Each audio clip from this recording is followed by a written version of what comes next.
Welcome to K காம்பிங். இப்போ என்ன பார்க்க போறோம்னா, கிரீன் எனர்ஜி அதாவது பசுமை ஆற்றல் பத்தி பார்க்க போறோம். ஸோ பசுமை ஆற்றல் என்ன அப்படின்னா வந்து, நமக்கு ஆற்றல் பத்தி தெரியும் உங்களுக்கு. அதாவது ஆற்றல்னு சொல்லியிருப்பீங்க. தெர்மல்லேருந்து எடுத்திருப்போம், இல்ல நியூக்ளியர் எடுத்திருப்போம், இல்ல வந்து நமக்கு நிலக்கரி எடுத்திருப்போம்.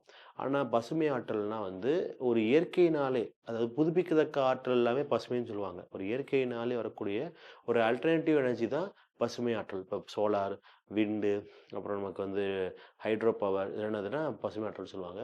அப்ப பசுமை ஆற்றல் என்பது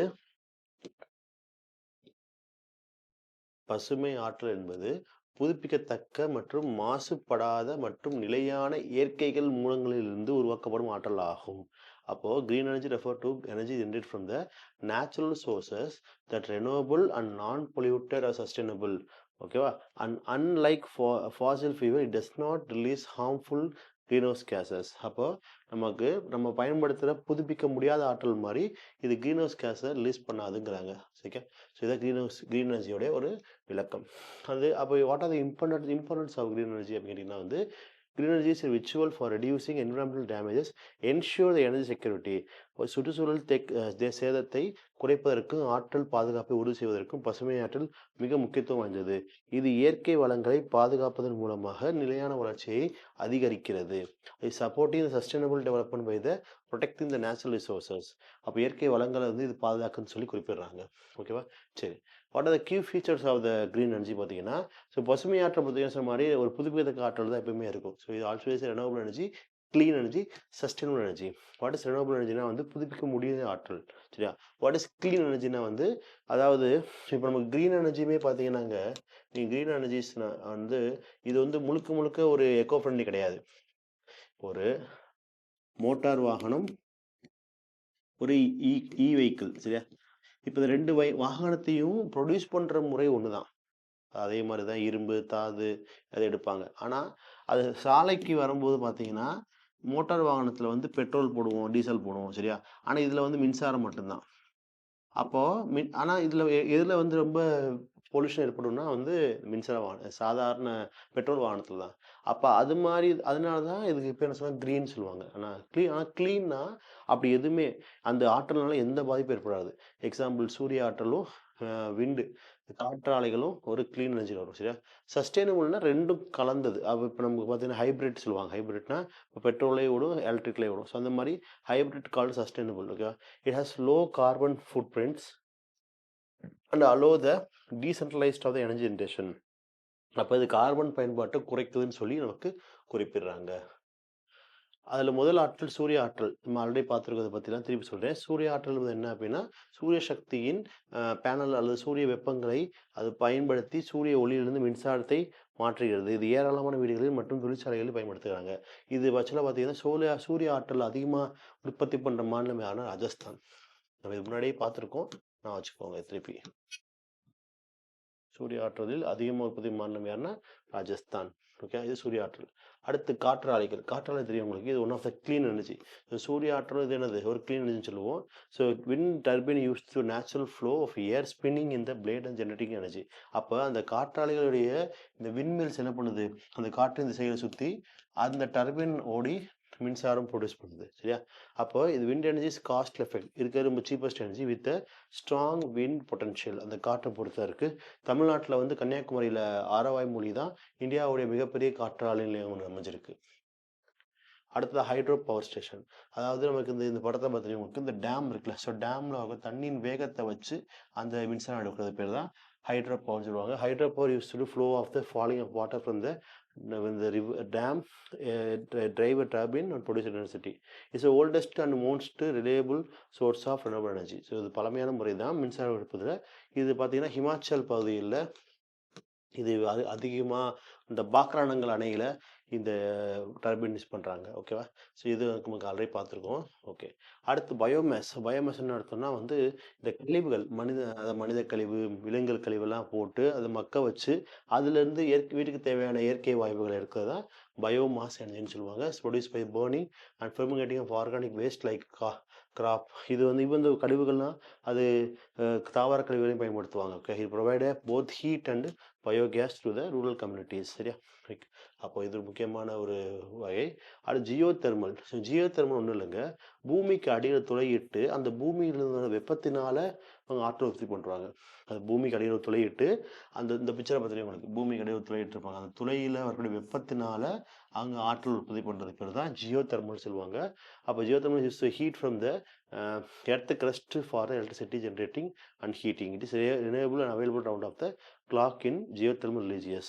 அப்போ புவி வெப்பமாற்றல் புவி மேலோட்டில் அடியில் இருந்து வெப்பத்தினால் மின்சார உற்பத்தி மற்றும் வெப்பமயமாக்கத்தையும் பயன்படுத்துகிறது. இது நம்பகத்தன்மையானது மற்றும் புவி வெப்ப பகுதியில் 24 மணி நேரம் கிடைக்கக்கூடியது. சில இடங்களில் தான் இந்த ஹீட் ஜெனரேட் இருக்கும். பூமியில் சில பகுதிகள் பார்த்தீங்கன்னா அந்த வல்கனோ எரப்டிக் ஆகிட்டே இருக்கும். ஸோ அதனால் ஜியோ தெர்மல் ப்ராசஸ் நடத்திட்டே இருக்கும். ஓகே. அடுத்த டைடல் அண்ட் வேவ் எனர்ஜி நம்ம ஆல்ரெடி பார்த்துருக்கோம். அலையின் வேகத்தினால இது பொதுவாக பார்த்தீங்கன்னா நம்முடைய கடலோர பகுதிகளில் வச்சுருப்பாங்க. அந்த கடலில் பீச்செல்லாம் போனீங்கன்னா டைடல் எனர்ஜி ப்ரொடியூஸ் பண்ணுவாங்க. அந்த கடலோட அலை இருக்குல்ல, அந்த அலையின் வேகத்தை வச்சு என்ன பண்ணுவாங்கன்னா அந்த டர்பைன் ரன் ஆகும். இப்போ இந்த பிக்சரை தெரியும் உங்களுக்கு. ஸோ அந்த அலையுடைய வேகத்தினால் என்ன ஆகுது, அந்த டர்பைன் ரன் ஆகி மின்சாரம் உற்பத்தி பண்ணுறாங்க. அப்போ ஒளி மற்றும் அலை ஆற்றல் கடலில் அலைகளின் மற்றும் அலைகளின் இயக்கத்தினால் பயன்படுத்துகிறது, மின்சாரத்தை உருவாக்கிறது. அவை கடலோரம் மற்றும் தீவு நாடுகளில் முக்கிய ஆற்றலுக்கு உறுதுணையாக இருக்கிறது. ஓகேவா? ஸோ அப்போ இந்த பசுமை ஆற்றலின் நன்மைகள் என்ன அப்படின்னு பார்த்தீங்கன்னா, பசுமை ஆற்றல் என்ன பண்ணுறாங்கன்னா இந்த பயோமாஸ் ஆற்றல் காற்று மற்றும் நீர் மாசுபாட்டை தடுக்கிறது. அப்போ இதை நீர் மாசு காற்று மாசு தடுக்கிறது மற்றும் ஆற்றலின் பாதுகாப்பாக பலப்படுத்துகிறது. அப்போ இது வேலை வாய்ப்புகளை உருவாக்குகிறது, ஆரோக்கியமான வாழ்க்கை நிலை காலநிலை மாற்றத்தை குறைக்கிறது. அப்போ இது பார்த்தீங்கன்னா it's creating new jobs, improve health and helping the control the climate change. So climate change control முக்கியமான அமைப்பாக இது செயல்பட்டுக்கிட்டு இருக்கு. ஓகேவா? சேலஞ்சிங் ஆஃப் க்ரீன் எனர்ஜி இது என்னென்ன சிக்கல்கள் இருக்குன்னு பார்த்தீங்கன்னா, green energy required to the high initial investment and advantage storage technology. அதாவது பசுமை ஆற்றல் பொறுத்த வரைக்குமே ரொம்ப சிக்கல் தெரியுமா? அந்த ஆரம்பத்தில் இப்போ சோலார் பேனல் போடணும், அதுமாதிரி செலவாகும். ஸோ அந்த சோலார் பேனல் போடுறதுக்கான செலவு வந்து அந்த இனிஷியல் கேபிட்டல் ரொம்ப பெரிய விஷயம். அந்த முதலீடு வந்து ரொம்ப இன்னும் அதிகமாக பண்ணணும். ரெண்டாவது பார்த்தீங்கன்னா அந்த ஆற்றலை சேமிக்கிற அளவுக்கான இருப்புகள் நம்மளுக்கு கிடையாது. அப்போது இந்த வகையான ஆற்றல் அதிகமாக முதலீடுகள் செலவாகும். மேற்கொண்டு அதை சேமிப்பு தொழில்நுட்பம் குறைவாக இருக்குது. இது efficient also depending on the location and reason. அதே மாதிரி எல்லா இடங்களையுமே இது சரிப்படாது. இப்போ இடத்துல மழை பெஞ்சிட்டே இருக்குது. இப்போ நீங்கள் மேகாலயாலாம் போனீங்கன்னா அங்கே சூரிய ஆற்றல் போட முடியாது. ஏன்னா அங்கே சூரியனை கம்மியாக தான் வரும். நீங்கள் அது மாதிரி காற்றாலை ஒரு சில காற்று வீச இடத்துல தான் போட முடியும். ஸோ அந்த மாதிரி அந்த பகுதிகளில் மட்டும்தான் இந்த மாதிரி ஆளுநருக்கு பயன்பட முடியும். இது பெரிய சேலஞ்சாக இருக்குது. அப்போ குளோபல் க்ரீன் எனர்ஜி இனிஷியேட்டிவ் உலகளாவிய பசுமை ஆற்றலுக்கு என்னன்னா இந்த பாரிஸ் அக்ரிமெண்ட் சொல்லுவாங்க. காப் காப் 26 இந்த மாதிரி பாரிஸ் அக்ரிமெண்ட் 2015 இந்த புதுப்பிக்கத்தக்க ஆற்றலை எல்லா நாடுகளுமே உருவாக்கணும். ஸோ உலகத்தோடைய புவி வெப்பமாக தடுக்கணும்னு சொல்லி 2015 பாரிஸ் அக்ரிமெண்ட் கொண்டு வந்தாங்க. அதன்படி ஒவ்வொரு ஆண்டும் காப் 26 காப் 25 24 சொல்லி ஒவ்வொரு மீட்டிங்கும் போடுறாங்க. அதே மாதிரி நம்மளுடைய ஐநாவுடைய SDG சஸ்டைனபிள் டெவலப்மெண்ட் கோல் சொல்லக்கூடிய நிலையான நீடித்த இலக்கில் கோல் 7ல் அவங்க வச்சுருக்காங்க. அதாவது குறைவான தூய ஆற்றலை உற்பத்தி பண்ணணும்னு சொல்லி 2030க்குள்ளே எல்லா நாடுகளுக்குமே இலக்கு வச்சுருக்காங்க. ஓகே. எல்லா நாடுகளுக்குமே 2030க்குள்ளே தூய ஆற்றலை உற்பத்தி பண்ணணும், அது குறைந்த விலையில் சொல்லி ஐநாவுடைய SDG நமக்கு ஒரு இலக்கு வச்சுருக்காங்க. ஸோ அப்போது அதுபோல் இந்திய அரசு என்னென்ன முயற்சி பண்ணியிருக்காங்கன்னா, இந்திய அரசாங்கம் நேஷ்னல் சோலார் மிஷன் 2010 லான்ச் பண்ணாங்க. தேசிய சூரியல் ஆற்றல் இயக்கம் சூரியனை பற்றி ஆரம்பித்தாங்க. அண்டு இன்டர்நேஷ்னல் இது யாரோட சேர்ந்து டைப் பண்ணாங்கன்னா சர்வதேச சோலார் கூட்டமைப்பு இவங்க சேர்ந்து டைப் பண்ணுறாங்க. இதோட நோக்கம் என்ன பார்த்தீங்கன்னா, சூரிய ஆற்றல் 5000 கிகாவாட் அளவு ஆற்றல் உற்பத்தி பண்ணணும்னு இலக்கு வச்சுருந்தாங்க. எப்போக்குள்ள 2030க்குள்ளே. சரியா? இதுக்கு இன்னும் மேம்படுத்துறதுக்காக இப்போ க்ரீன் ஹைட்ரஜன் மிஷன் கொண்டு வந்தாங்க. அப்புறம் பிரதான் மந்திரி குஷம்ன்றது சூரிய ஆற்றலுக்கான ஒரு திட்டம் தான் குஷம். அப்புறம் பார்த்தீங்கன்னா சோலார் பம்புக்கான ஸ்கீம், அதாவது சூரிய ஆற்றல் சோலார் பம்பு அந்த மாதிரி திட்டங்களை அரசாங்கம் கொண்டு வந்தாங்க. ஸோ இந்திய அரசு இதில் பெரிய பங்கு வகிக்கிறாங்க. அப்போ தனிநபரின் பங்கு என்ன அப்படின்னு கேட்டிங்கன்னா individual can support the initial of roof top solar and energy efficient applications. அதாவது அப்போ நம்ம தனிநபராக நம்ம என்ன பண்ணணும்னா எல்லாருமே சோலார் பேனல்ஸை வீட்டில் பயன்படுத்தணும். அப்புறம் ஆற்றல் இப்போ நிறையா பார்த்தீங்கன்னா ஃபேன்ஸு டிவி இதெல்லாம் பார்த்தீங்கன்னா 5 ஸ்டார் ரேட்டிங் தருவாங்க. என்னென்னா அந்த எனர்ஜி கன்சியூம் பண்ணுறது கம்மியாக இருக்கும். அப்போ அந்த மாதிரி எனர்ஜி ஆற்றலை கம்மியாக பயன்படுத்தக்கூடிய பொருட்களை உற்பத்தி யூஸ் பண்ணணும்னு சொல்லி குறிப்பிடுறாங்க.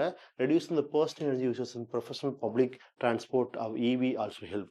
அப்போ போக்குவரத்துக்கு என்ன பண்ணுறாங்க, போக்குவரத்தில் தேவையில்லாத இடங்கள்ல லைட்லாம் ஆஃப் பண்ணணும்.